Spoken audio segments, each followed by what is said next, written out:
Welcome back to Tech Uncapped. Today I'm talking with Slava from Dropla Tech. His team uses drones, robotics, and AI to spot enemy threats on the front lines in Ukraine. Here we go.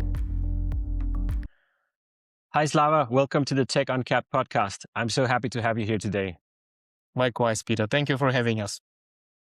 So, as you know, this podcast is about European tech founders and kind of displaying the great talent that we have here, but also talking about some of the challenges that we have in building businesses in Europe.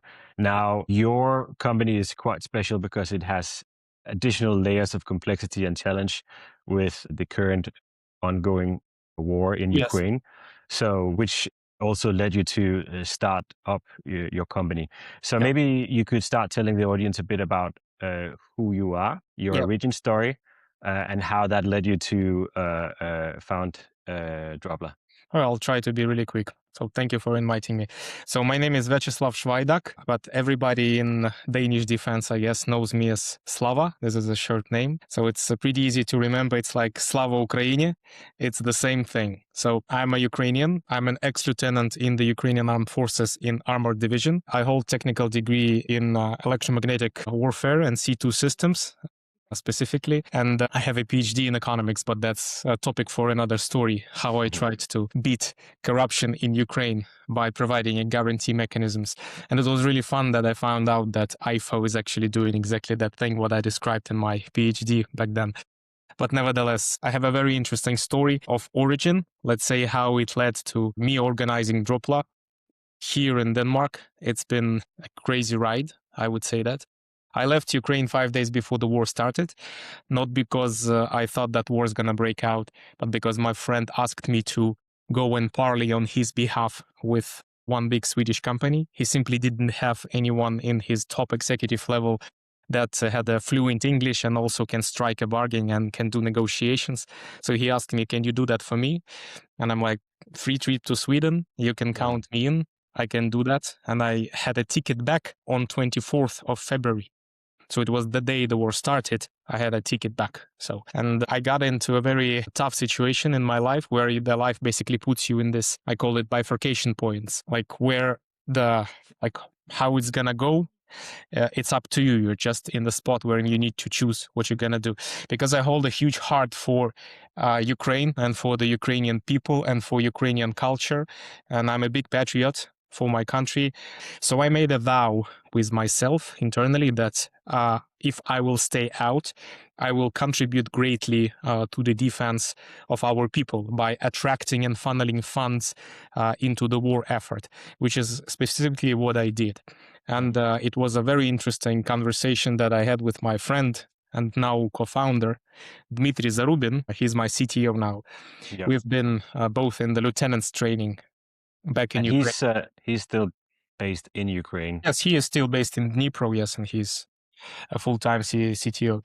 So he said that we have a problem with landmine contamination in Ukraine. And if you remember, there has been this winter where Ukrainian counteroffensive operation has been greatly announced. And It's been, let's say, some revelating facts that's been shared with the public lately about this situation. But the premises is very simple, that Russians had laid down like a very deep landmine fields, that the density of the landmine fields was like one landmine per 1 square meter of land in the direction of Ukrainian counteroffensive action. And so that was the moment where I have felt within myself, within the spirit, that this is something that I should be doing, like very strongly. I believe everybody in their life had that kind of a feeling when you are full of spirit, and it's kind of an indication that this is what you should be doing, and you feel great doing this. So it was the beginning of Dropla. And that was in 2023, right? And the anticipated counteroffensive never happened, partially because of that minefield and the dragon teeth and I guess other factors. And the dragon teeth and then some decisions on the front line and on the force concentration and on the air superiority and artillery superiority from the Russian side, and landmines that has been laid in advance, because every media outlet has been trumping about Ukrainian counteroffensive operation. For me, it was a little bit strange. Like, is this how we're Yeah. doing counteroffensive operations now? We're telling all world about it, how we're gonna do it, and where are we gonna do it? And that doesn't seem like a good idea to attack afterwards. If you remember, No. there has been a huge effort during the World War II to cover the D-Day, and how the Operation Yeah. Mincemeat, for instance, has been. And the prior event with the Maginot Line, where the Oh whole yes, First World War were fought, and they expected that would be where the Germans came in, but then they just went around it instead of that heavily defended line. Like, yeah, typically it's it's been an a interesting story. good idea to go somewhere where you're not expected to come from. Yeah, it's an interesting story how it became like an economical disaster building this Maginot Line. They actually Yeah. wanted to continue building it into Belgium, but they simply ran out of funds. That Yeah. was that. So, yep, this is how the Dropla began its story, and it specifically took its origin in Denmark. Yes. Yeah, because I've been in Sweden back then. And that was the start of things, because a Yes. lot of things has happened since 2023, both in Ukraine, but particularly also for your company, Dropla. For the viewers, just full disclosure, I am an early investor in Dropla, and for that reason have been following Dropla since its very first steps. Yeah, So Slava, that's why I'm here. Otherwise, I yeah. wouldn't come to this podcast.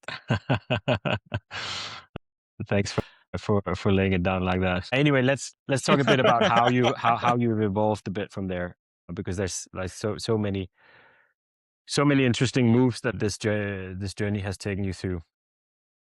Like, I didn't hear you. You just dropped out for a moment. All right, let me just repeat. Yeah, so just take us through what's happened since 2023, specifically for Dropla, because there's been a huge evolution, both in how you initially perceived the market, but also what you've now grown into. Yeah, of course. So we started with a very simple idea that the name company, by the way, Dropla, it's a short name from drone platform. Dropla, and we're very proud of our name actually, because Yeah. it catches the ear and it has good vibes to it.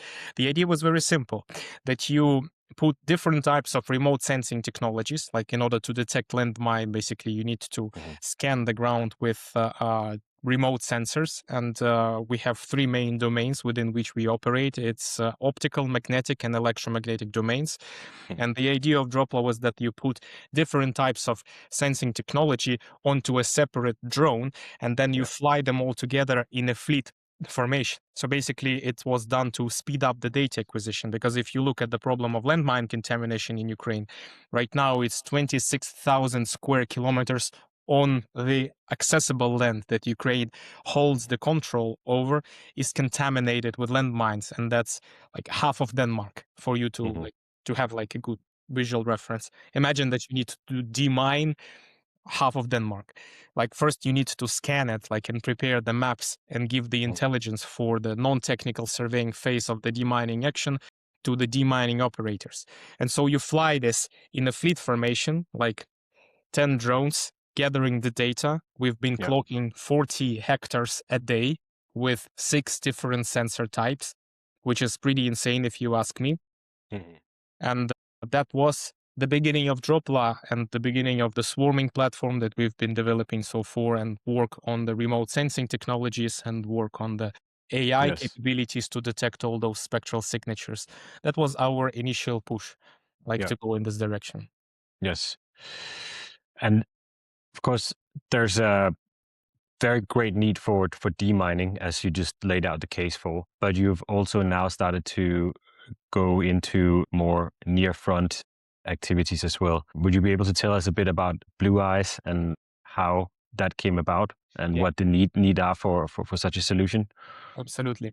So we approached this problem of detecting landmines by gathering the ground truth data sets. So The technology of Dropla is very simple. Let's call it this way. It's spectral signature identification Mhm. and then the sensor fusion. So we've been working also like in tensor fields, but not only like computer vision, but the base has been a computer vision technologies.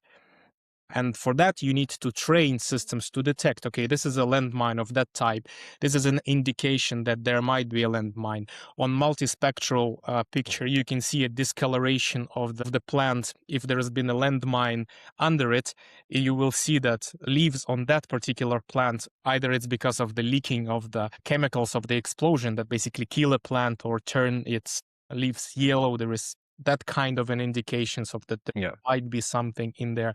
So you need ground truth training data set to actually teach the machine to recognize, okay, this is an indication like that there must be something in there. And now you need to think how the one gets this ground truth training data sets. You cannot just simply go on Google and download the training data for Sure. that type of task. And I've been running around within different, let's say, agencies within ministries, trying to get access to Mhm. this, let's say, to landmines. And Yeah. you can imagine a conversation that I've been having like with them, like, hey guys, like my name is nobody, like we're just a small startup, and can you please give us some landmines for us Yeah. to play with? Like, can we please use it? No, like the door is that way, young Yeah. Yeah. man. And but then we suddenly had a breakthrough. Again, it happened by a wheel of coincidence or serendipity, if you wish. My co-founder Dima felt the need to mend one conflict that he had in the past. Mhm. Sometimes you have this type of conversations with yourself. You feel that you've done something wrong and you need to fix that. So Mhm. he calls the guy, he goes on to a meeting, he mends his relationship with him. And then this guy mentions that he has a direct contact of the head of 194th Pantan Bridge Brigade of the Ukrainian Armed Forces. Yeah. And that is the engineering regiment that we engaged with. And we've managed to build our own training data set and on the testing site. So basically, we created our own landmine field in cooperation with this regiment. So they gave us access to the real deal. Mhm. We created the field. We got access to 170 different landmine types and munitions and UXOs. Mhm. And it started there. We had a tent, we had a team that's been living over the summer in the tent on this testing site. And their daily job was to rebury, reorient the landmines in these conditions, in this Yeah. type of soil, in this moisture level content, because it all affects how the sensors perceive the signature. Mm. They've been living there in the summer, gathering these ground truth training data sets. So Yeah. we created the biggest one in Europe, and then we started doing work for humanitarian demining operators, Mhm. like basically doing scanning and acting as an intelligence layer for them to base their operations on. There's a clear indication. And we got spotted by the Ukrainian armed forces, by the actually special forces in Ukraine. And I remember it. It's been very blunt conversation, I would say, direct and to the point. Mhm. Gentlemen, they addressed us. You should stop fucking around and help the army. Yeah. By that they meant, Sounds like a good direct request. yeah. The main point was this is for the humanitarian demining, guys. Mhm. What you are doing is for humanitarian demining. We see what you're doing for humanitarian demining. We Yeah. like what you do for humanitarian demining, but you need to switch to the helping to the armed forces with the same technology. So Yeah. we want what you're doing for the humanitarian demining, but in real time for the armed forces of Mhm. Ukraine. And the argument was very simple. If there will be no help and we will lose the front line, there Mhm. will be no land for you to demine. So Yeah. stop fucking around and go into this direction. And this is how the blue eyes concept has been born. And this is Yes. a real time threat detection. So basically, you have a short range reconnaissance complex that you use to scan the routes that you're going in from A to Mhm. B, for instance, or doing logistics or resupply in front of the. Here's the front line. Here's the back of your front. and then you do the logistics constantly. Hmm. Those routes on this from A to B is constantly challenged by Russians. So Yeah. they drop landmines on your roads Hmm. like remotely, and they all land on the ground, Yeah. which means that they can be assessed by the means of optical detection. Hmm. And this is how the Blue Eyes was born. And this Yeah. is our main product right now in our portfolio that And we when you say landmines, you also mean ambush drones, right? It's not well just the ambush drones a was the landmine. Yeah. Yeah. yeah, this is one of the Maybe big maybe problems. you can explain a bit what an ambush drone actually is. So the ambush drone is an actual FPV drone with like a regular RPG, like 7 Hmm. ammunition, and it's optic fiber Hmm. drone. So they fly in with those optic fiber drones at night. And because it's an optic fiber drone, it does not emit any electromagnetic signature. So it means that on the sniffers or on the SIGINT systems, basically monitoring the spectrum for an indication that there is something happening, there is Yeah. absolutely nothing. So you cannot detect them coming. And because Yeah. it's at night and we don't have the pretty well developed acoustic detection, because you know Mhm. that there is also a acoustic meshes that is also a means of the detecting a drone. We didn't have that, and still it's not in the rudimentary state, I would say. Yeah. You Yeah. don't see and no hear those drones coming, and then they land those drones on the road like ducks Yeah. and sitting in the ducks, like. And because ISR capabilities of the adversary is reaching like 50 kilometers into your FIBA zone, this zone that I showed, is called front edge of the battle area by the NATO classification. They see everything. And this is actually a very important concept for everybody to get, that this is a first transparent war, because Yeah. your adversary sees everything you're doing, and you can see everything the adversary is doing. So they can see you coming from miles away, like Mhm. 20 kilometers. You can see the vehicle moving on the road. So they just Yes. call the guy that placed an ambush drone, and usually he even sits on the road and looks through his camera. Yeah. And when he sees something moving, he just rises, Yes. and 20 seconds later, it's a direct hit, and you can't Yeah. do anything about it. So Ukrainians had a great deal problem with this.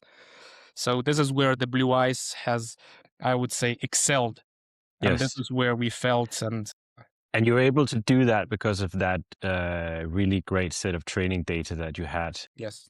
training on the demining and the sensor technologies. Like, would it be an overstatement to say that's probably nobody else have that quality and Yeah, size training we are at data? least a year ahead of everybody else with Yeah. this. We have this data set mode that Yeah. we've been getting, and because we're engaged in other, let's say, highly classified tables for the Mhm. data sharing, we also can use the data from this to retrain and Yeah. additionally train our systems and keep it on the edge all the Yes. time. And because we have a lot of systems deployed currently in Ukraine, we Mhm. also get this data and accelerate the training.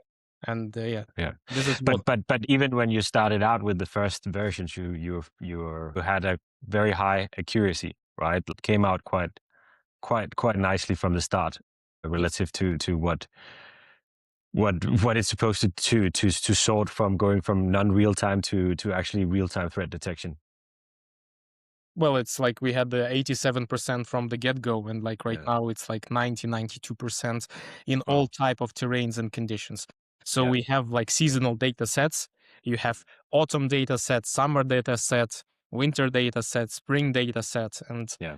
like in different lighting condition, in dawn, at dusk, like Yeah. in the zenith. It's There a lot of is things that you need to take into consideration that can change. I can share a very funny story actually, and that's a new one, and you're also gonna be delighted to hear Hmm. this.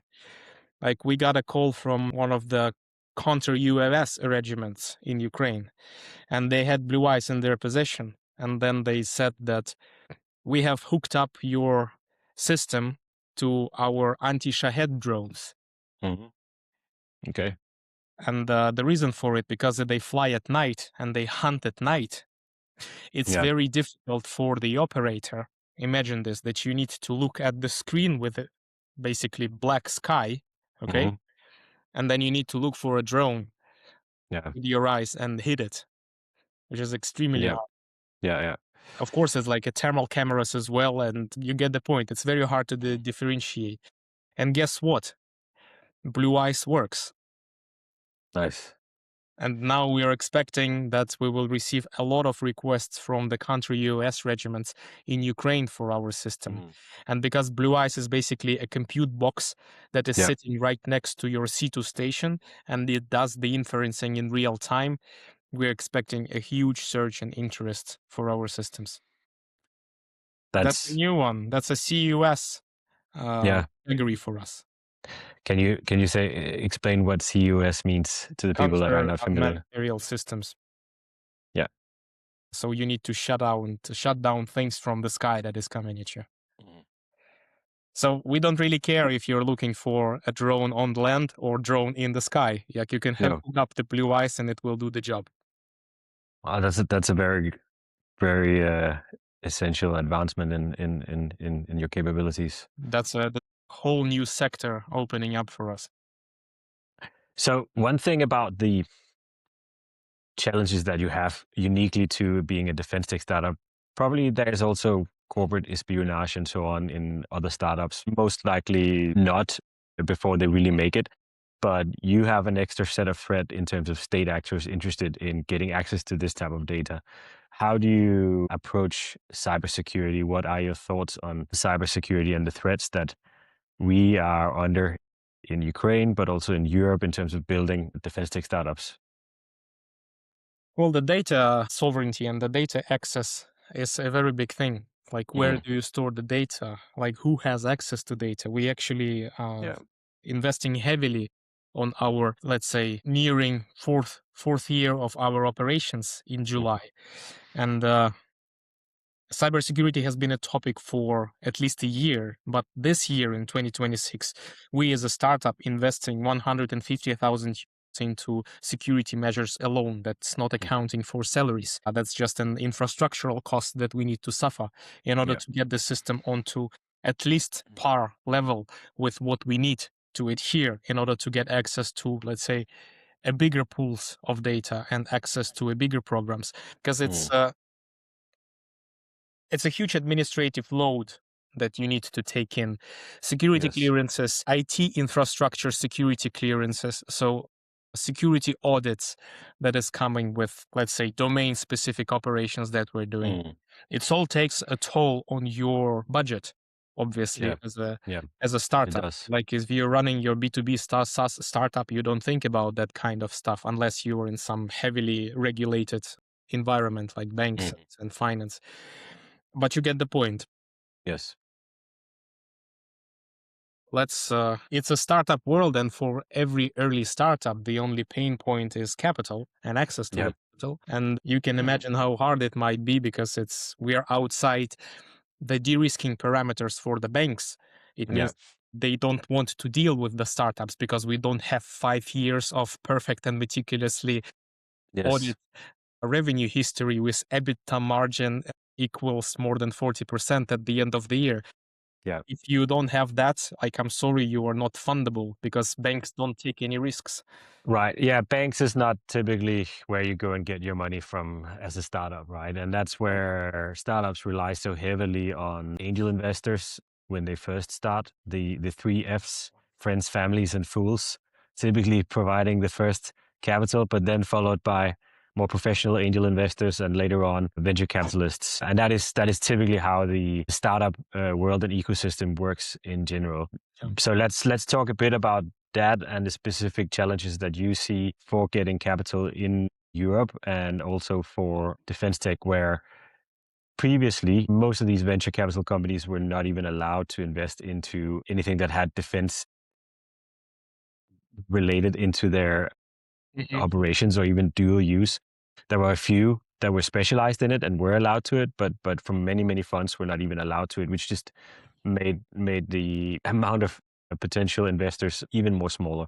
I Mhm. do think the whole landscape there is changing there and changing fast, but as it still hasn't quite changed yet. Yeah. And the politicians are also trying Well, to work on it, but yeah. we're still looking at. some shortages there. Yeah, it has this the edge. For instance, having a startup like 3 years ago in defense Mhm. is like one thing. Of course, you can fund from the angel investors. And actually, like, I have Mhm. to disagree. There's been a lot of possibilities if you really wanted to do it, right? If you really wanted to have a defense tech startup 3 years ago, Yeah. it's absolutely possible to do it from any level and from Mhm. any angle. There's going to be, as you said, family, friends, and fools that will be Mhm. chipping in and Mhm. supporting you. It's just a question if you really, really want it, right? Yeah. So, and now I think the funding for the defense has shifted drastically. Right now, it's like, look at from this perspective. We had a war for 4 years. We Yeah. have developed a magnificent body of an IP and technology and know-how that has never been like thought about like in the world of how the war is conducted and how certain things play out in the battlefield. And Yes. 3 years ago, you could have got into defense and develop some kind of know-how and IP and sit on that position now, fundraising further. But now, as a moment of now, all spots has already been taken. And I think that we are approaching big time of, let's say, not localization, but bundling up Mhm. or consolidation. Like Yeah. there is a huge wave of defense tech startups are coming from Ukraine right now Mhm. because the export and transfer of IP technology has been opened up. Yeah. If no one knows, it's 3 weeks ago. Before that, it was forbidden, so there was no JVs, no joint ventures Mhm. happening, like where you have Ukrainian conjunction and IP, Yes. and then European capex and production capabilities. There was no JVs like that. But 3 weeks ago, it has been announced in Germany just before the security conference. Zelensky came, and this collaboration of frontline industries was Mhm.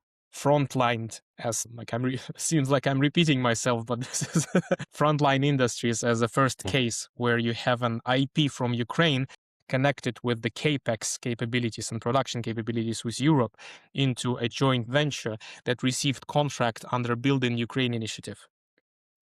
So basically my thesis is if you want to start a defense tech startup now, it might be too late. Mhm. Mhm. Now it's not battle proven. Now it's production and scalable ready.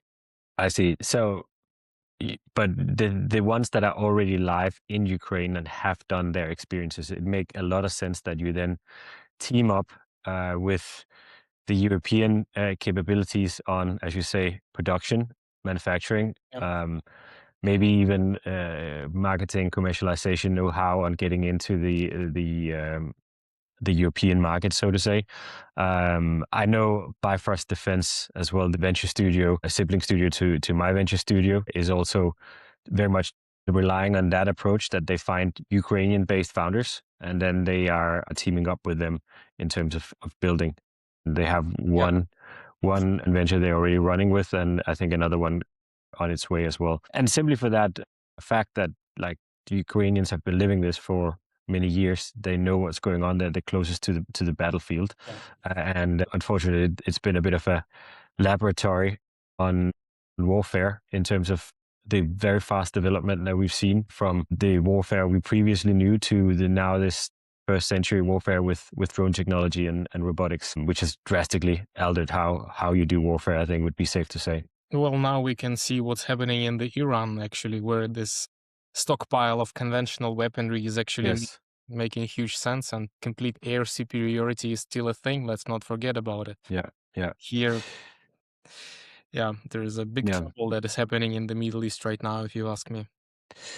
Yes, that's very, as of this recording, this is Monday, the 2nd of March, and we Yeah. had the Iran conflict going full live warfare in the weekend on a Saturday, which has resulted in some fairly unpredictable events now unfolding. I mean, Yeah. what's your take on that? How do you think that's going to affect Dropla, Ukraine, wider the world? Like maybe it's anyone's best guess. I don't know, but it's very interesting times to live in, I can tell you that. Yeah. This morning I've sent a meme to one of my friends. Basically, it's like our parents when they were 30, let's buy a house. And they're like, yes, let's buy a house. And then there is a bottom picture with like me in my 30s. Oh, well, it seems that there is another chapter from the Revelation coming to life. Yeah. Book of Revelation. So it's it's very complicated. And if we're Yeah. analyzing it from, let's say, economical perspectives, uh, Maersk today announced that they are closing the shipment of goods through the Suez Canal. Yeah. That's a 20% of, well, it's not Maersk 20%, but global trade, 20% of global trade is going through Suez Canal. Hmm. Hmm. That's out of the question for now. Yeah. For how long? We don't know. Then the Hormuz Strait is closed. And Hmm. Hormuz Strait is, they have the oil infrastructure there, the Saudis. Yeah. India has been getting 80% of their oil through the Hormuz Strait. So Hmm. now the market's opened and you see the futures for the oil 80 plus Yeah. dollars a barrel. Like I think that Russia will sell some oil to India Yes. because India needs to keep their industry running. This will fill up the Yes. coffins of the Russians for another year. Yeah, that was one of the things that was like pressuring Russia, the low oil prices, right? So the direct effect there is quite easy to see. If oil prices go up as a result, then Russia will benefit greatly from that. For now. And this Yeah. is the trade off, I guess, that they've been going. But it's geopolitics, we can never Hmm. know. But it's Yes. definitely a very challenging times. Inversely, Iran has been an ally of Russia and has been delivering the drone technology to Russia. But I understand now that most of the Shahed drones now, that technology transfer is now happening in Russia. So the production of those drones are happening in Russia and not Yeah. Iran. So I don't know if that has any effect on Russia's capability of producing drones. And They've been producing Shaheds on their own turf for quite a mhm, long time, and of course it helps greatly the mhm. Ukrainian war right now, taking out one of the closest allies of Pu.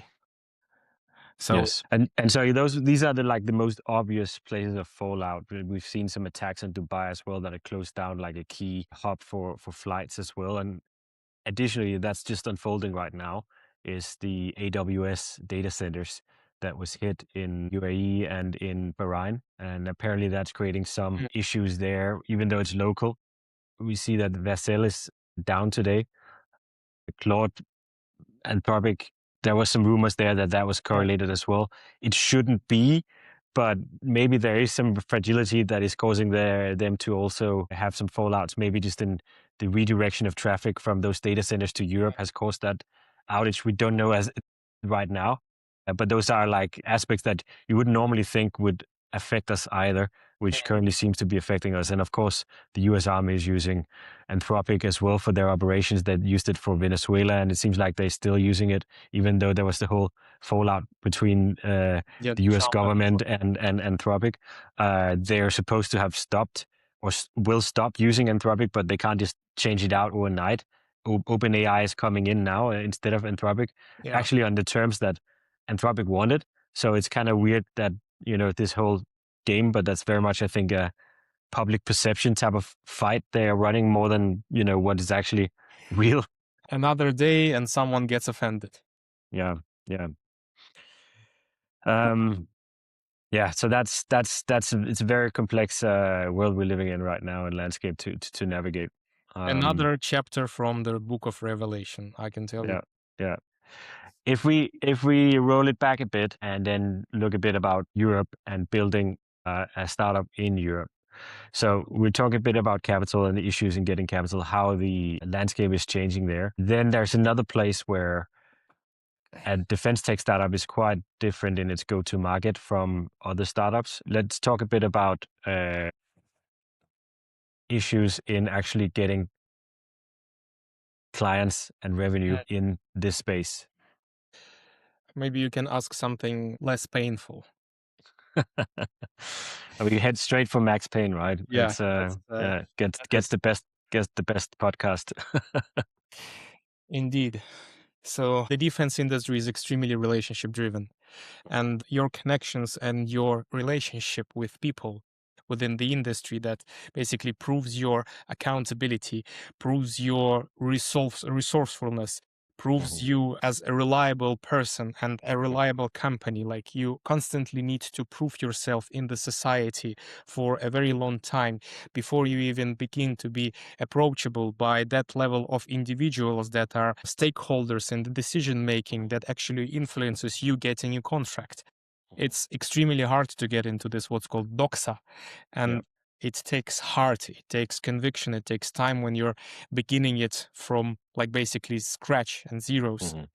It definitely helps to build your reputation within the nation that you are building your startup, and Yeah. this should be your goal in getting as a launching customer. I would say Yeah. for us it's Ukrainian Ministry of Defense and Danish Ministry of Defense, DALO. So we target those relationships Mhm. in our early stage as a defense company as the two Yeah. most important ones. But the truth is, you never know how it's gonna turn. And maybe in some meeting in Brussels, you're gonna meet some other guy from Belgium or from Netherlands or from Norway or from Sweden, and that will lead to contracts. But my take is that it's a very rigid, relationship oriented space. Yes. And the playbook has been unchanged for the past 100 years. You just need to be in the right relationship and have the right people in your But company as well. I mean, there's a lot of talk about, well, first of all, there's a lot more money being directed. The budgets are going up. But the question is then, is that money all landing in the hands of primes? And maybe we could start just by explaining what a prime is. So the primes are the guys that has been dominating this industry since the end of the World War II. And it's an extremely big and capable companies that has unlimited amount of resources and unlimited amount of lobbying power and unlimited amount of consolidating power and decision Mhm. making power. And because they have been fused into the procurement plans like 30 years ago, you cannot take them out of the procurement plans right now Mhm. and for the next decades.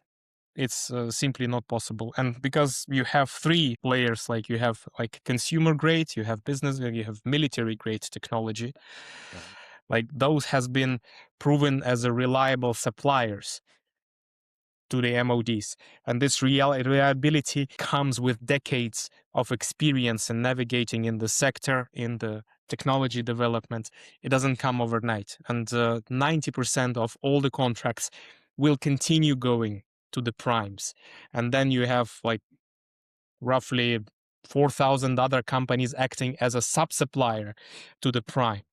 Like, so the only strategy you can aim for is to be friends with Prime and get Yeah. into their contract as a sub supplier or as a Yeah. subsystem supplier, like of even third layer supplier. But Yeah. 90% will go to them, and then the rest is for the taking. But you have new primes now. And you don't think this is about to change for at least the next decade or so, even though it's quite clear that we have a need to both be very fast in innovation and then also developing and producing defense Yeah. capability. It's not about innovation anymore. I mean, It's about it's production. clear to see, right? Because a typical innovation would work better in a field where startups were able to disrupt and come in and actually get orders. And here you have a situation where you probably will have a very hard time unless you start out very big Yeah. to actually break through those walls and get any orders. And then you just will run out of funding as a startup, and might, if you have done something good, then you might be swallowed up by a prime. Yeah. Or if you do it really well, you will just partner with them, as you say. So, but I mean, that is for me. Do you see that anything will change here? You said not within the next decade, but what, in your opinion, is required to create a change here? I'm not sure that you can change something. It's just increase the readiness of your company. Not everybody knows that dealing with the defense contracts, it Yeah. entails a huge amount of administrative and compliance load on your company. I cannot Mhm. even express how hard it Mhm. is. Mhm. Like we in Dropla, we roughly have now, as of today, 54 people full time Yeah. working. We have prepared 2,500 of pages of compliance just Hmm. last month. Yeah. And that's only for 2 family of systems. Like Yeah. the level of administration that comes with it, all the compliance procedures that you need to adhere to, certifications, audits. Not everybody is ready for that kind of load. It takes certain level of maturity of the founders, the CEO, and the organization as a whole to be ready to process that and to be at least on the Yeah. minimal threshold to even be considered as a bidder for contracts in the Hmm. defense. And as I said, that just simply takes time and maturity. Yeah. You cannot simply just buy it out from the market. And No. this is But you mentioned there are new primes coming in. So what did they do to make it? And was it simply a matter of fact that they just started out big, like Anduril started out with an army of lawyers and being huge? I don't even know if and you $2 can billion consider. Yeah, exactly. $2 funded. billion, right? They were not small in any way. It is not a startup per se. But I don't know if you would even call them a prime today, would you? Not yet, but No, they not are yet. definitely That's getting kind of they are definitely getting there. And like if that I kind of would bet speaks to on the one horse, situation. it would definitely be Unreal because they're in the Yeah, biggest defense market. They're doing pretty smart moves, like yeah, in terms of what family of systems are they focusing on as a yeah, primary. Like not everybody knows, for instance, but the breakthrough for the Unreal was this Trump wall actually mm-hmm, on the border of Mexico. Is that's how they got their first contract hmm, for a few $100 million. I don't yeah, remember exactly, but it was this sentry towers that has been doing the detection of anyone crossing the border. hmm, But yeah, now they are the closest in the world to becoming a yeah, new prime, and yeah, yeah. everything And indicates to that. And they did the upside down of what a tech company normally does. They started with an army of lawyers instead of an army of engineers, which is like normally not something that you do in a startup. You go the inverse way. You start with engineers, then the people that build the product. But yeah, so it just speaks to how complex of a landscape it is to actually get into Yeah, successfully. absolutely. Yeah. Unfathomable, I would say. Let's talk about something that I know has been a great experience for you. It's the Odense cluster of Odense Robotics. Tell me a bit about Odense and why you chose it as a headquarter. Odense One Love, Odense Robotics Cluster One Love. This is by far the best decision. And again, it wasn't taken by me, I guess it was dictated by my spirit that I Mhm. must go to specifically Odense. There is an interesting internal story. Maybe I'll share it next time.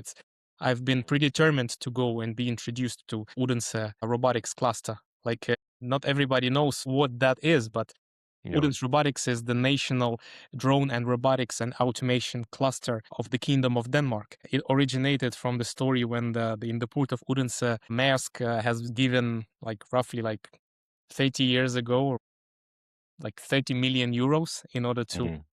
accelerate the automation and building of the ships, of the containers. And Hmm. it's been this amount of capital has never been dropped into an ecosystem, and that's basically created splash like that's Yeah. like rippled through time, and that made this centerpiece of the technology and automation in Odense. And I'm really grateful for that we've become a part of this Odense Robotics Startup Fund. Yeah. It's been a stepping stone on which you build your reputation, and it is was so firm that you can like feel it. It's like granite, Yeah. and it was a launch pad for us and for Dropla. That we are very grateful, and there is no other place like Udons Robotics. Yeah. I mean, for context, it's also something that could mirror a bit what we've seen with Silicon Valley and the ecosystem where you have some really successful exits, right? You had Universal robots and being sold Yeah, for very large amounts, and then that money being reinvested into new startups. And you have that when you get that flywheel going. I think that's something that we've probably been missing in Europe relative to, for instance, Silicon Valley. mm, But if you can really grow and expand on that, because the counter argument to that is, well, those exits, could those companies have been even larger European-owned successes? Because the fact is, Universal Robots and Mia was both sold to American companies, right? But it's at least it's a starting place, right? But where do you see Odense robotics grow from here? Where do you think it will be in a couple of years' time? Well, that's a good question. I haven't really thought about it. For me, it was just a gravitational point for the talent, and because like we have a great institutions there, like SDU Hmm. and DTI, Hmm. at the heart of Odense, and it's Yeah. always been a vibrant place for the new talents. Like, and we know Denmark is very, um, how is very famous for its engineering talent, like among the Hmm. people of the kingdom. So I think they're just gonna go grow into, I cannot say, you see, like it's developing into what? Like they are already there. Yeah. Right now is just like expanding more and increasing the weight of this. Mhm. I don't know, it's The flywheel keeps yeah, moving faster. a few years in a row they've been recognized as one of the most formidable startup ecosystems in Europe Mhm. as a whole. So I think it speaks for itself. Yeah, it does. It sounds like a good place for you to be, the right place for anybody in drones and robotics for sure. I think we have to close up now, but so I Yeah. have one final question to you. What keeps you going on the hardest days? I guess that's the vow that I've made with myself. Yeah. That I still feel that I haven't done enough. Hmm. I still feel that my contribution is very shallow still. So, Yeah. in the pursuit of that feeling of internal satisfaction, that I can say that I have contributed greatly to the war effort, it will keep me going. Hmm. And yeah, it's a long way to go, Peter, because the magnitude of what's happening in Ukraine is, yeah, it's unperceivable for the outsiders, actually. So yeah, Yes. spirit of Denmark. Spirit of Denmark. Spirit of Denmark is what gets me going. Yeah. Yeah. Every time that I'm in a bad mood, I go back to a place in my heart where I resonate with Danes. Because actually, it is the reason why I'm here in Denmark. Like, because Hmm. I resonated deeply with the Danish spirit and what it stands for. Like, I guess nobody is. It's not a secret that Denmark is number one in the world in donations to Ukrainian war efforts per capita, Yes. and this is Yeah. the highest KPI that you can aim for. In a nutshell, it means that every single citizen of the kingdom has given more of his own than any other citizen of any other nation in the whole world. Hmm. And this is a representation of the solidarity of the spirit. And I truly Yeah. believe that we resonate deeply as two people, like two nations. So I go back to this heart. I remember where I am and what people I am surrounded by, and it gets me going. It immediately lightens up my day. So thank you for the question. Well, thank you, Slava, for this this insight, and you for sure never in doubt that it's heartfelt and your from the first day we had a talk. You know, I've always said you're like the person that I most clearly felt the passion from and the motivation in a whole nother way than all the other many startups that I have talked to and founders that I've been talking to. And of course, there is no secret to that. Your country is under attack, and the tolls it has for you on a daily basis, it has for your countrymen and your family. It's incredible tough, and I think unimaginable, ununderstandable for most people that are not going through that. Yeah. So Slava, thank you for going in and giving your best every single day, and running that marathon, because people like you are absolutely needed if we are to do anything here in Europe, and Thanks.